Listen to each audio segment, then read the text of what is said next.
Welcome back. সকলকে স্বাগত জানাচ্ছি আফটার মিডনাইট স্টোরিজের ২৫ নম্বর এপিসোডে। আমি সবুজ আছি আপনাদের সঙ্গে। আজকের ঘটনা শুনবেন ডাইনির ঘটনা। কিন্তু ঘটনার আগেই বলে দিতে চাই, আমাদের দেশে, আমাদের গ্রামগঞ্জে অনেক জায়গায় আমরা দেখতে পাই যে ডাইনি সন্দেহে মানুষকে মারা হয়। তো এই ঘটনাটা আপনারা এমনভাবে শুনবেন যেখানে আপনাদের একটা বোধোদয় হবে যে কতটা কুসংস্কার মানুষের মধ্যে আছে, যে মানুষ ডাইনি সন্দেহে এখনও মানুষকে পিটিয়ে মারে। এখনও বিভিন্ন গ্রামে গ্রামে এই সমস্যাগুলো দেখা যায় এবং এটা আমাদের কর্তব্য, যেখানেই আমরা এই ধরনের সমস্যা দেখব সেই ধরনের সমস্যার এগেনস্টের আওয়াজ তুলব, সেটাকে সকলের সামনে তুলে ধরব এবং একটা ভয়ঙ্কর বিপদ হওয়ার হাত থেকে বাঁচাবো কিছু মানুষকে। আমাদের ঘটনা পাঠান aftermidnightstories@gmail.com অথবা after midnight stories Facebook page ইনবক্সে লিখে পাঠান। ঘটনার সমস্ত লিঙ্ক দেওয়া রয়েছে ডিসক্রিপশন সেকশনে। আপনার জীবনে ঘটে যাওয়া সেরা ঘটনা অথবা আপনার শোনা কোনো সেরা ঘটনা আমাদেরকে পাঠিয়ে দিন। আজকে ঘটনা পাঠিয়েছেন সুকান্ত মাইতি, আমাদের সকলের খুব প্রিয় সুকান্তদা। সুকান্তদার ঘটনা আসলে আপনারা সকলেই খুব এক্সাইটেড হয়ে যান। সো আজকেও ওরকমই একটি এক্সাইটিং ভয়ঙ্কর ঘটনা নিয়ে সুকান্তদা এসেছেন আমাদের আফটার মিডনাইট স্টোরিজে। চলুন শোনা যাক আজকের ঘটনা। লাইক করতে ভুলবেন না, কমেন্ট করতে ভুলবেন না, সাবস্ক্রাইব করতে ভুলবেন না এবং ঘটনা পাঠাতে থাকবেন। নমস্কার সবুজদা। সমগ্র আফটার মিডনাইট স্টোরিজের টিম এবং শ্রোতা বন্ধুদের জানাই আন্তরিক ভালোবাসা। চলুন আর কথা না বাড়িয়ে ঘটনায় প্রবেশ করি। ভুল ত্রুটি ক্ষমা সুন্দর দৃষ্টিতে দেখার অনুরোধ রইল। আমার নাম শক্তি। আজ থেকে প্রায় ৬১ বছর আগের ঘটনা। আজ আমি যা বলতে যাচ্ছি সেটা কোনো গল্প নয়, কোনো লোক কথাও নয়। এই ঘটনাগুলো ঘটেছে আমার সঙ্গেই, আমার চোখের সামনে। অথচ আশ্চর্যের বিষয় হলো, জীবনের এক সময়ে আমি এসবের কোনো কিছুতেই বিশ্বাস করতাম না। ভূত, ডাইনি, অশরীরী এসব শব্দ আমার কাছে ছিল গ্রাম্য ভয়ের উপকরণ মাত্র, যুক্তিহীন গল্প। আমি শহরে বড় হয়েছি। কংক্রিটের রাস্তা, আলো, বই, কলেজ এই ছিল আমার দুনিয়া। মজার বিষয় হলো, সেখানে অন্ধকার মানে শুধু বিদ্যুৎ চলে যাওয়া, আর ভয় মানে পরীক্ষার ফল। আমাদের গ্রাম পাহাড়ের কোলে, সবুজে মোড়া। লোকসংখ্যা খুব বেশি নয়, ৫০০-৬০০ মতো। সবাই সবাইকে চেনে। কৃষিকাজ আর জঙ্গলের প্রাকৃতিক সম্পদে ছিল জীবিকা। বাইরে যাওয়ার তেমন প্রয়োজন পড়ে না। সে কারণেই গ্রামটা খুব একটা বদলায়নি। আজও জ্বর হলে অনেকে ডাক্তারের আগে ওঝার কাছে যায়। সাপে কাটলে মন্ত্র পড়ে। রাতের অন্ধকারে কেউ অসুস্থ হলে বলা হয় কিছু একটা লেগেছে। আমি এসব শুনেই বড় হয়েছি, কিন্তু কখনো বিশ্বাস করিনি। কারণ বাবা আমাকে ছোটবেলাতেই শহরে পাঠিয়ে দিয়েছিলেন। গ্রামে থাকলে পড়াশুনো হবে না, এই কথাই তিনি বলতেন। আজ আর বাবা নেই। দুরারোগ্য ক্যান্সারে তিনি ১০ বছর হলো মারা গেছেন। দাদু অবশ্য আলাদা মানুষ। তিনি পড়তে লিখতে জানতেন।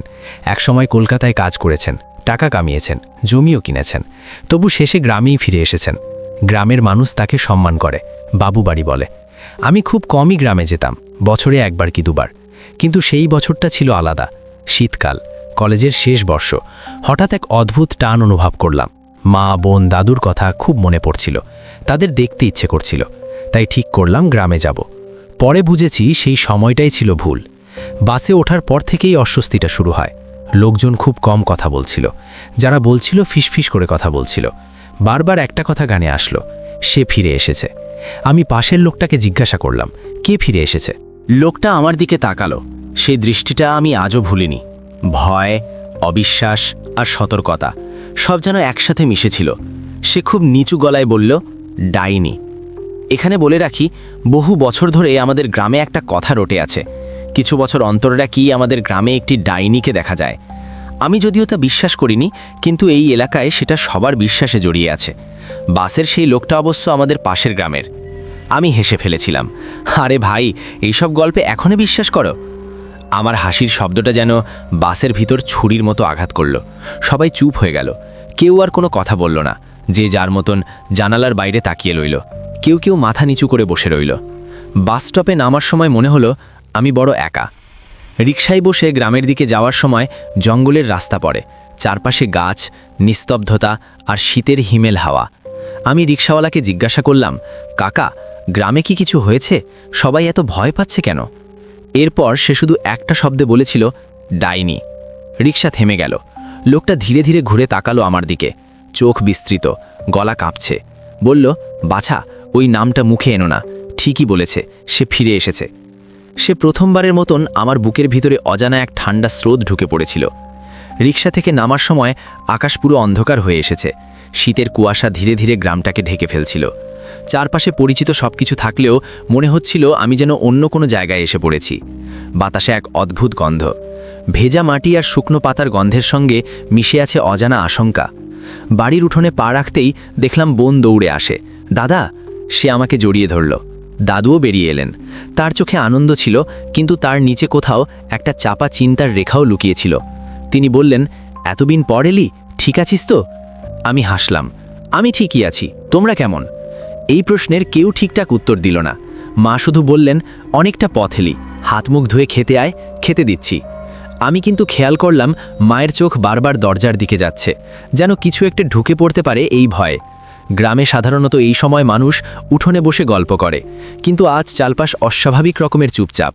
দূরে কোথাও কুকুরের ডাক নেই, এমনকি ঝিঝি পোকার শব্দেও যেন থেমে গেছে। আমি ছাদে উঠে বসলাম। ঠান্ডা বাতাস গায়ে লাগছিল। দূরে পাহাড়গুলো কালো ছায়ার মতো দাঁড়িয়ে আছে। তখনই দেখলাম কয়েকজন গ্রামবাসী আমাদের বাড়ির দিকে আসছে। কেউ জোরে কথা বলছে না, সবাইকে দেখে মনে হলো যেন খুব সাবধানে আসছে তারা। আমি নিচে নামার আগেই দাদু তাদেরকে ভিতরে নিয়ে গেলেন। দরজা বন্ধ হয়ে গেল। ভিতর থেকে অস্পষ্ট গলার শব্দ ভেসে আসছিল। আমি কান পাতলাম, কিন্তু পুরো কথাটা শোনা গেল না। শুধু যেটা পরিষ্কার বোঝা যাচ্ছিল তা হলো ভয়। কিছুক্ষণ পর দরজা খুলল। লোকগুলো একে একে বেরিয়ে গেল। তাদের মুখে আমি সেই একই ভাব দেখলাম, যেটা বাসে রিকশাওয়ালার চোখে দেখেছিলাম। আমি আর চুপ থাকতে পারলাম না। দাদুর সামনে গিয়ে দাঁড়ালাম। দাদু, কি হচ্ছে এখানে? সবাই এত ভয় পাচ্ছে কেন? দাদু মুখ ফিরিয়ে নিলেন, বললেন, শোন, কয়েকদিন ধরে গ্রামে চুরি হচ্ছে। আমি অবাক হলাম, তাহলে এত লোক এখানে কি করছে, আর চোর ঢুকছে কিভাবে? দাদু ধীরে ধীরে বললেন, এই চুরিগুলোর আগে একটা জিনিস দেখা গেছে। আমি বললাম, কি? দাদু চোখ তুলে আমার দিকে তাকালেন। সে দৃষ্টিতে ছিল ভয়, অভিজ্ঞতার ভয়। দাদু বললেন, ডাইনি। আমি কিছুক্ষণ চুপ করে থাকলাম। তারপর বললাম, তুমিও এসবে বিশ্বাস করো? দাদু শান্ত গলায় উত্তর দিলেন, হ্যাঁ, কারণ আমি নিজের চোখে দেখেছি। এই কথাটা শুনে আমার বুকের ভিতর কেমন একটা মোচড় দিয়ে উঠল। দাদু তো বানিয়ে গল্প বলার মানুষ নন। তিনি বললেন, গ্রাম প্রধান ঠিক করেছে প্রতি রাতে পাহারা হবে, আজ আমাদের পালা। আমি তার বৃদ্ধ শরীরের দিকে তাকিয়ে রইলাম। বললাম, মানে তুমি যাবে নাকি? দাদু মাথা নাড়লেন, বললেন, কি করব, নিয়ম যখন বাধা হয়েছে কাউকে তো যেতেই হবে। আমি তখনই বললাম, আমিও যাব। দাদু সঙ্গে সঙ্গে বলে উঠলেন, না, তুই শহরের ছেলে, এসব তোর জন্য নয়। আমি বললাম, ঠিক সেই কারণেই আমি যাব। আমি জানতে চাই যে ভয়ের পিছনে আসলে কি আছে। দাদু আমার দিকে তাকিয়ে শুধু একটাই কথা বললেন, এই জেদটাই না একদিন তোর সর্বনাশ ডেকে আনবে। সে রাতে আমি ঠিক বুঝতে পারিনি তিনি আমাকে নিয়ে কতটা দুশ্চিন্তায় ছিলেন। রাত নেমে এলো খুব ধীরে, কিন্তু নামার পর মনে হলো কেউ যেন ইচ্ছে করেই পশ্চিমের আকাশের আলোটা নিভিয়ে দিল। সন্ধ্যার শেষ আলোটুকু পাহাড়ের আড়ালে মিলিয়ে যেতেই গ্রামটা এক অদ্ভুত নীরবতায় ডুবে গেল। একে নীরবতা বলা ভুল, এটা ছিল শব্দের অনুপস্থিতি, কিন্তু তার ভিতরে যেন কিছু একটা লুকিয়েছিল। দাদু আমাকে টর্চের পরিবর্তে একটা পুরনো লণ্ঠন ধরিয়ে দিল। বললেন, এইটা সঙ্গে রাখিস, তেল শেষ হয়ে গেলে সঙ্গে সঙ্গে ফিরে আসবি। আমি জিজ্ঞাসা করলাম, টর্চ কেন দিচ্ছ না, লণ্ঠনে কি হবে? উত্তরে দাদু গম্ভীর স্বরে বললেন, টর্চে হয়তো আলো বেশি, কিন্তু লণ্ঠনে আগুন আছে, আর আগুন থাকলে ডাইনি অতটা সাহস পাবে না। আমি আর কিছু না বলে চুপচাপ মাথা নাড়লাম। ধীর স্বরে জিজ্ঞাসা করলাম, তুমি ভয় পাচ্ছ?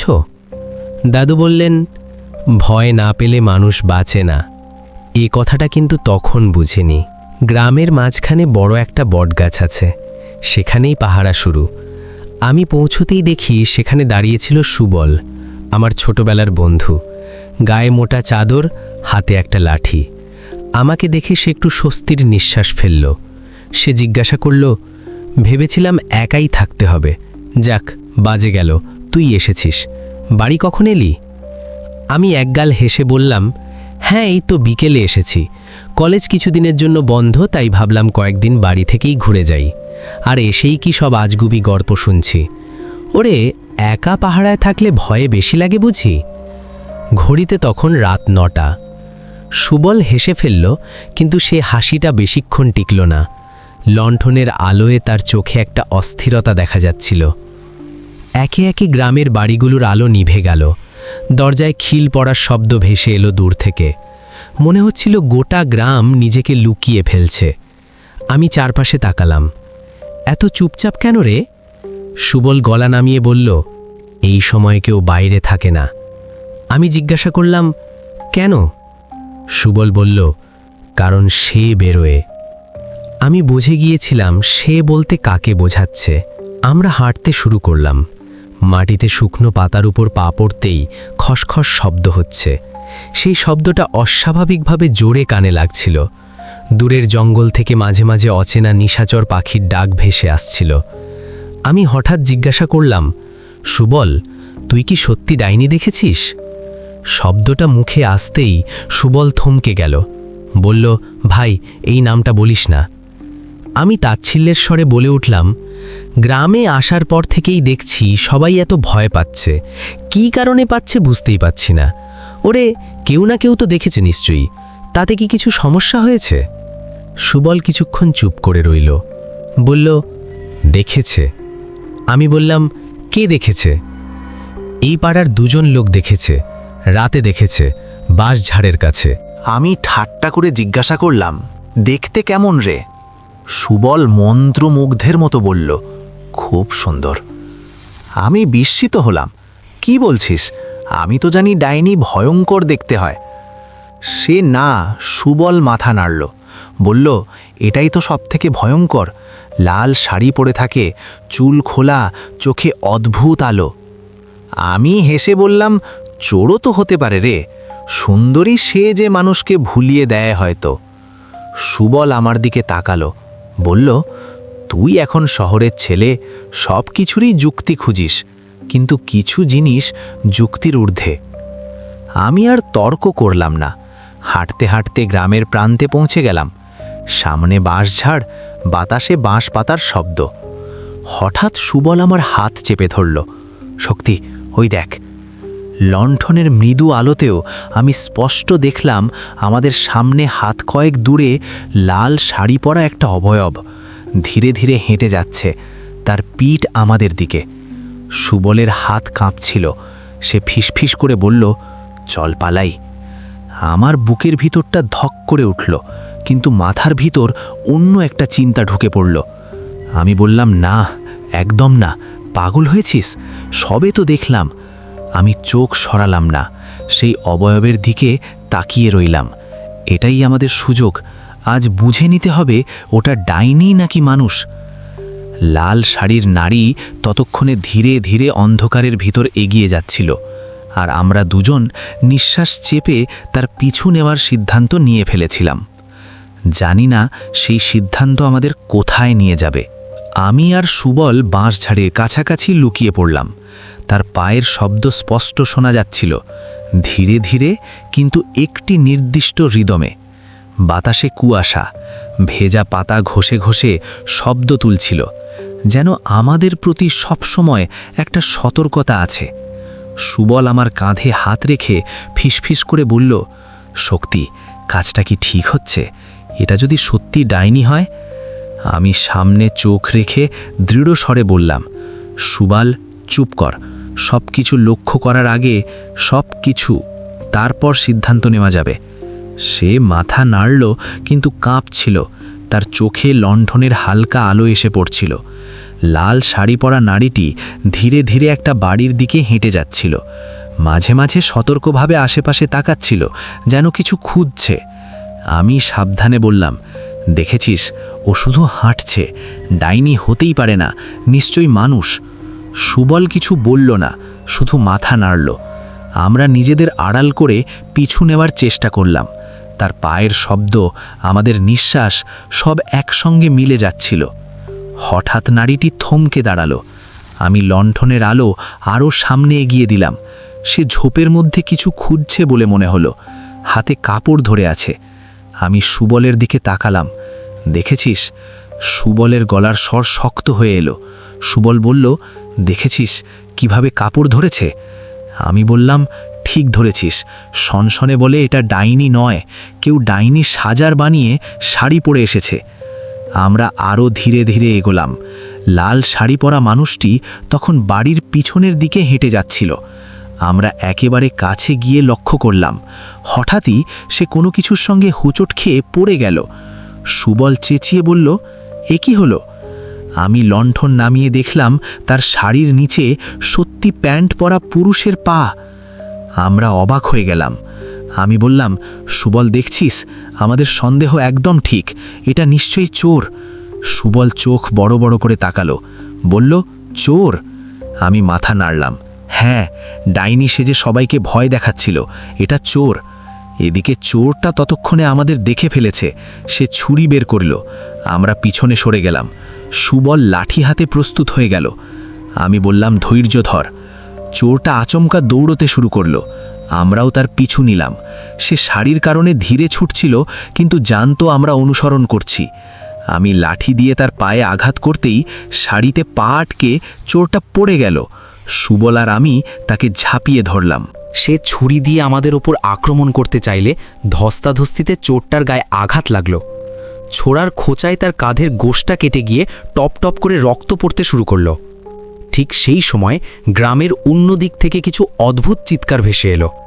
আমরা তাকালাম, মনে হলো কেউ বা কিছু ছুটে আসছে। সুবলের গলার স্বর কাঁপছিল। ওমা, কি ওটা? আমি হতচকিত হয়ে দেখছিলাম, একটা ছায়া যেন প্রায় উড়ে আসছে। ডাইনি! সুবল কাঁপতে কাঁপতে ভগবানের নাম নিতে শুরু করল।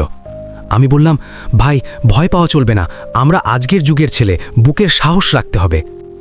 দেখলাম ছায়াটা বাতাসে কিছু একটা শুকতে শুকতে আমাদের দিকে এগিয়ে আসছে। এদিকে অনবরত রক্তক্ষরণের ফলে চোরটা দুর্বল হয়ে পড়েছে, আর আমরা শুধু হাঁ করে তাকিয়ে দেখছিলাম। আন্দাজ করছিলাম চোরটা হয়তো শেষমেশ অতিপ্রাকৃত শাস্তি পাবে। আমাদের শরীর থরথর করে কাঁপছিল। আমরা জানতাম সেই রাতের ঘটনা আমাদের জীবনের সবচেয়ে ভয়ঙ্কর অভিজ্ঞতা হয়ে থেকে যাবে। আতঙ্কে শরীর কাঠ হয়ে গেছে।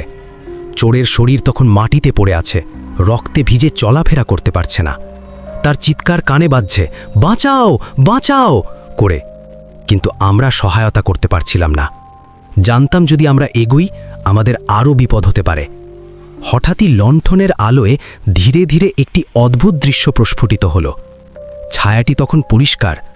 রক্তজবার মতো টুকটুকে লাল শাড়ি পরা অপরূপ এক নারী মূর্তি পাশের একটি কুয়োর কাছে আবির্ভূত হলো। দেখলাম তার পাশে ৬-৭ বছরের ছোট্ট একটি শিশু দাঁড়িয়ে, নগ্ন, কিন্তু সে শান্ত এবং অদ্ভুতভাবে হাসছে। সেই মুহূর্তেই আকস্মিকভাবে দেখলাম বাচ্চাটি নারীটির আঁচল ধরে আছে। এরই মাঝে একটা ভয়ঙ্কর ঘটনা ঘটতে শুরু করল। নারীটি চোরের দিকে ধীরে ধীরে এগোতে শুরু করল। তার চেয়েও শিউরে ওঠার মতো ঘটনা হলো, তার পা পুরোপুরি উল্টো দিকে মোড়া। পুরো সিনেমার গল্পের মতো দৃশ্যপট।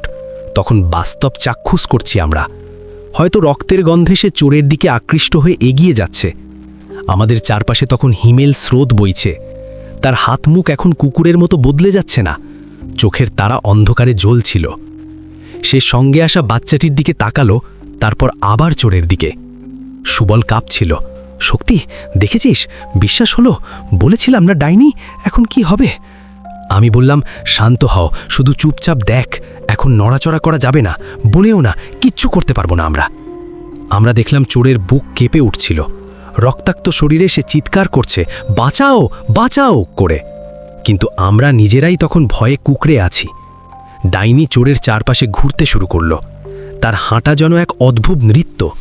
সে হাত পা নাড়াতে নাড়াতে আগু পিছু করতে করতে চোরটার চারপাশে হাঁটতে লাগলো, আর চোরটাকে দেখতে লাগলো। চোরটা পিছু হটতে চাইছিল, কিন্তু তার শরীর দুর্বল। রক্তের গন্ধ ডাইনিকে আরও কাছে টেনে আনছিল।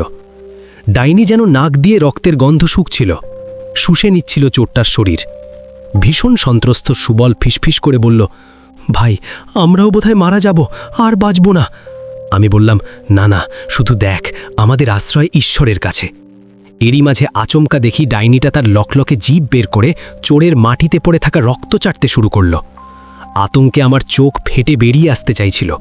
আমি এত কাছ থেকে এমন দৃশ্য আগে কখনো দেখিনি। বুকের ভিতর কেমন যেন চাপা ভয় সেই শীতে গায়ে কাঁটা দিয়ে বেরিয়ে আসতে চাইছিল। চোরের চিৎকার আরও জোরালো হলো। সে হাত পা ছুটছে। আমরা যেন পাথরের মতো জমে গিয়ে ঝোপের আড়াল থেকে শুধু দাঁড়িয়ে দেখছি। সুবল কাঁদছে, আমি তাকে শান্ত রাখার চেষ্টা করছি। যদি ডাইনিটা আমাদের উপস্থিতি টের পায় তাহলে আর রক্ষে নেই। ঠিক সেই মুহূর্তে ডাইনিটা চারপাশে তাকালো। তার হাসি শয়তানের মতো। চোরকে আরও শক্তভাবে ঘিরে ধরেছে সে। চোরের শরীর ধীরে ধীরে অবশ হয়ে আসতেই ডাইনিটা চোরকে কুয়োর দিকে টেনে হিঁচড়ে নিয়ে যেতে লাগলো। আমি আর সুবল একে অপরকে শক্ত করে ধরে নিজেদের যতটা সম্ভব আড়ালে রেখে কুয়োর দিকে এগোলাম। এক পা বাড়াতে না বাড়াতেই দেখি ডাইনিটা চোরকের দেহটা শূন্যে তুলে কুয়োর ভেতর ফেলে দিয়ে বাচ্চাটিকে নিয়ে নিজেও কুয়োয় ঝাঁপ দিল। সে ভয়াবহতা কল্পনা করা যায় না। কুয়োর ভেতর কি হচ্ছে আমরা শুধু শুনতে পাচ্ছিলাম, চিৎকার আর আঘাতের শব্দ। সুবল ফিসফিস করে বলল, ভাই এসব কি হচ্ছে? আমরা কি ঠিক দেখছি? এসব সত্যি? আমি শুধু মাথা নাড়লাম। চোরের অন্তিম করুণ আর্তনাদের পর সব কিছু থেমে গেল। কুয়োর চারপাশটা এখন শান্ত।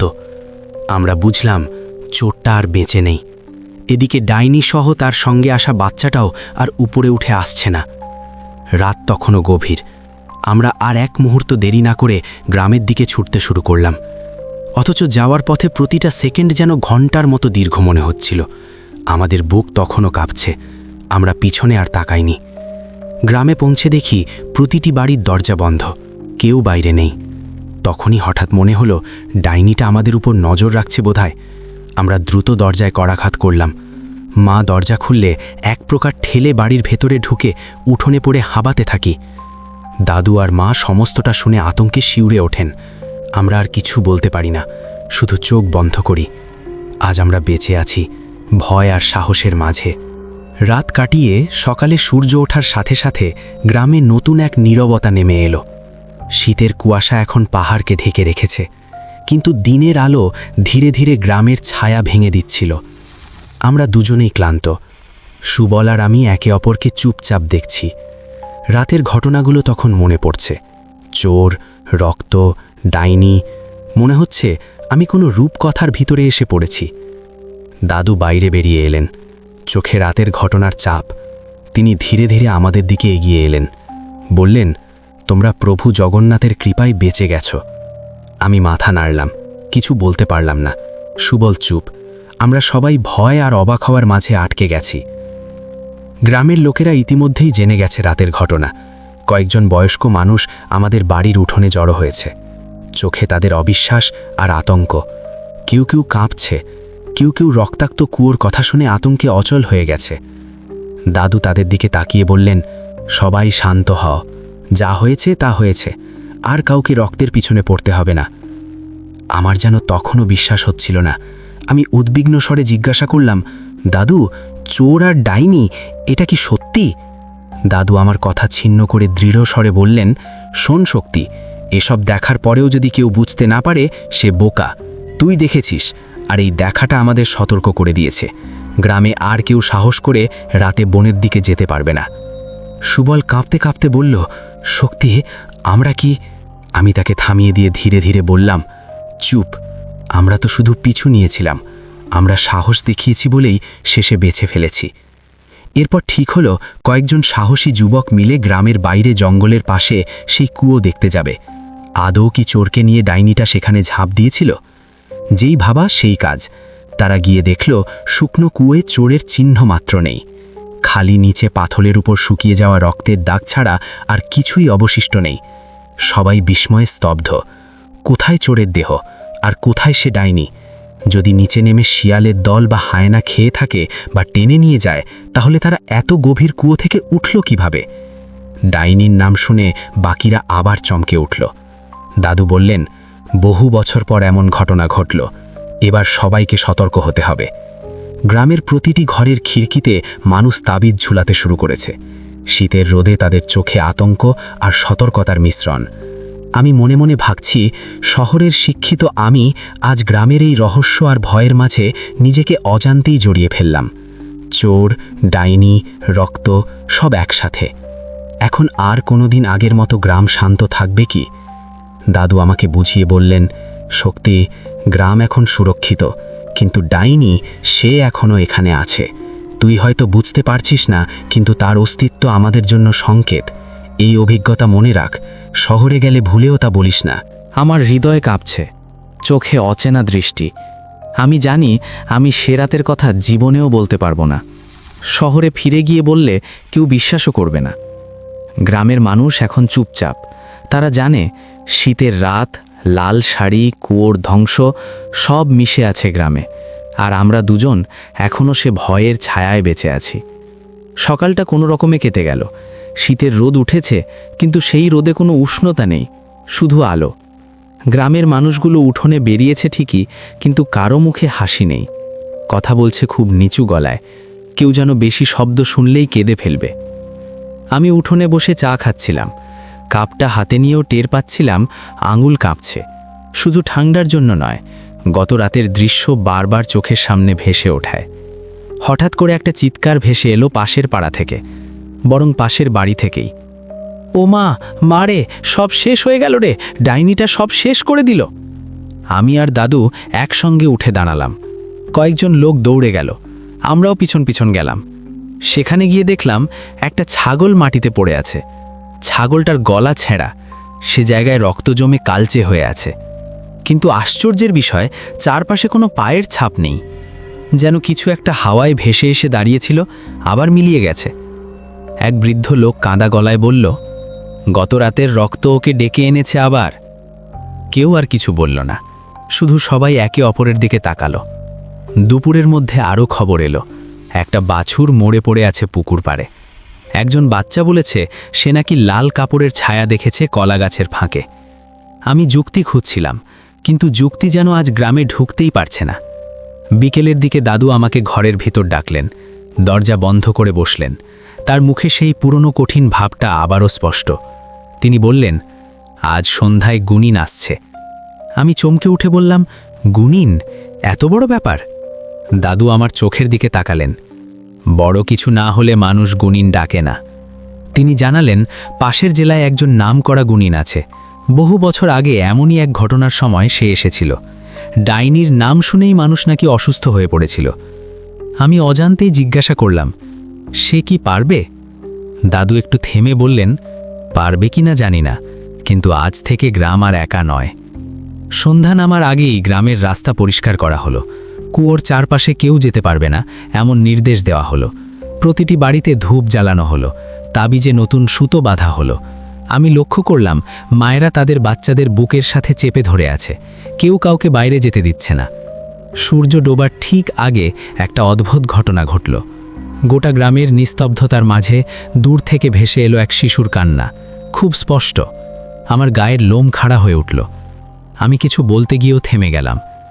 দাদু চোখ বন্ধ করে ফিসফিস করে বলল, আসছে।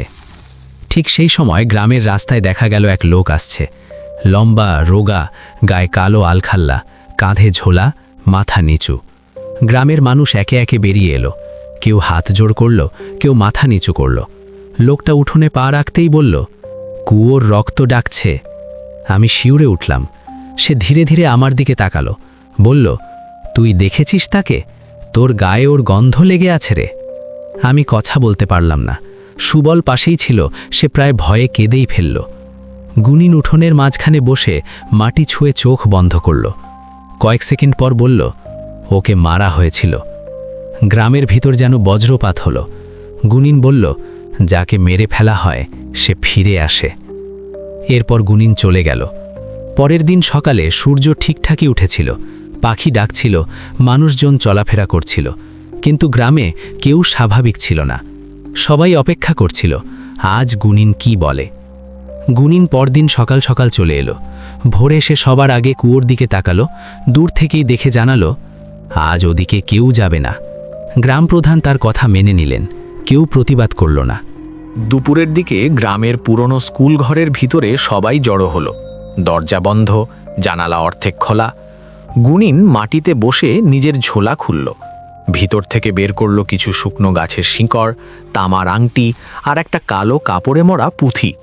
সে কথা বলছিল, কিন্তু যখন বলছিল তখন সবাই চুপ করে যাচ্ছিল। গুনিন বলল, এই ডাইনি এ গ্রামেই জন্মেছিল। দাদু বললেন, কার কথা বলছো? গুনিন তাকালো তার দিকে, বলল, যার নাম কেউ নিতে চায় না। সে পুঁথি খুলল না, চোখ বন্ধ করেই বলছিল।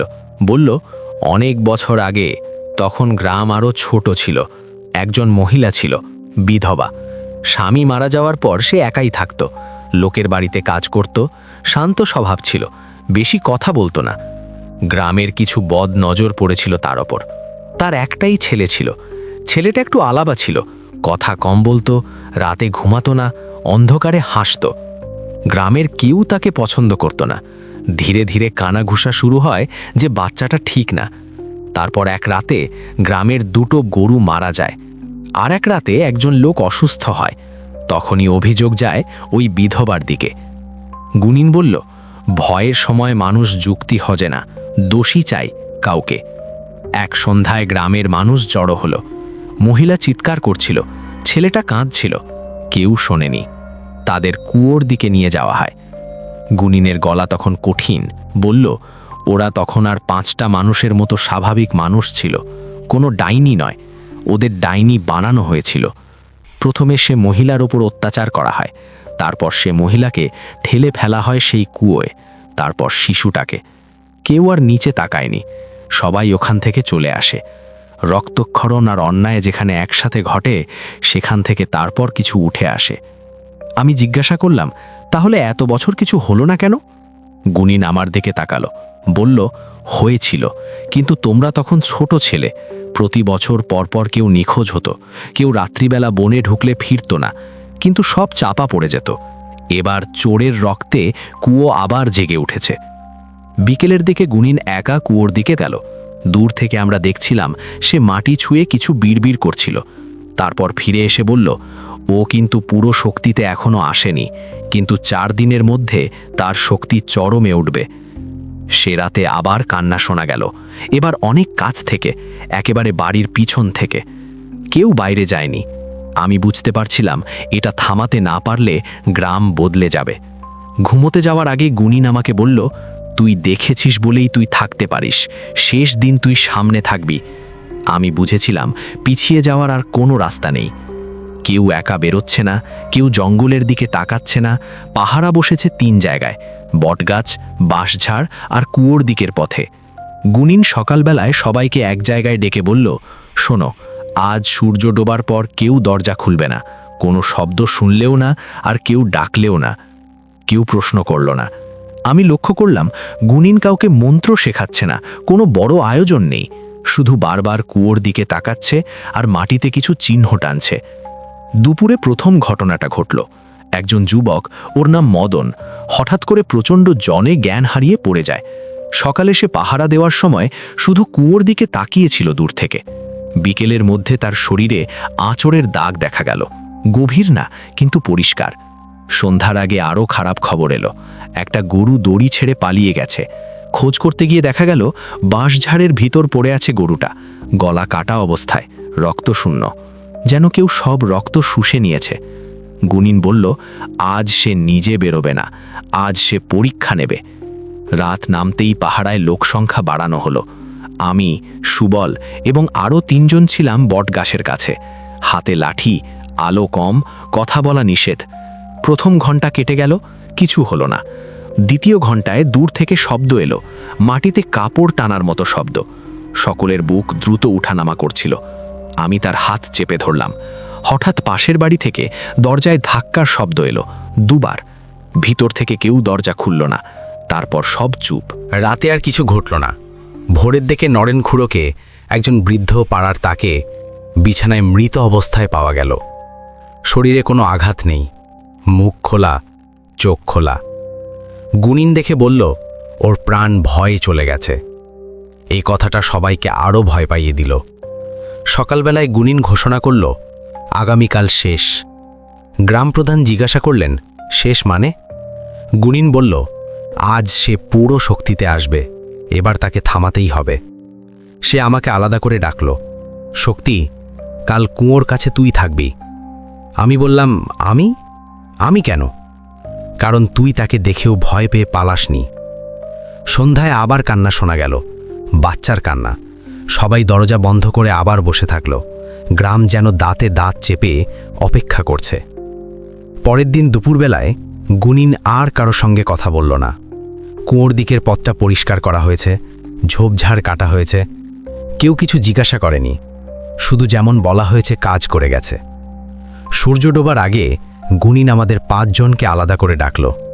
আমি, সুবল, গ্রাম প্রধান, দাদু আর আরেকজন যুবক।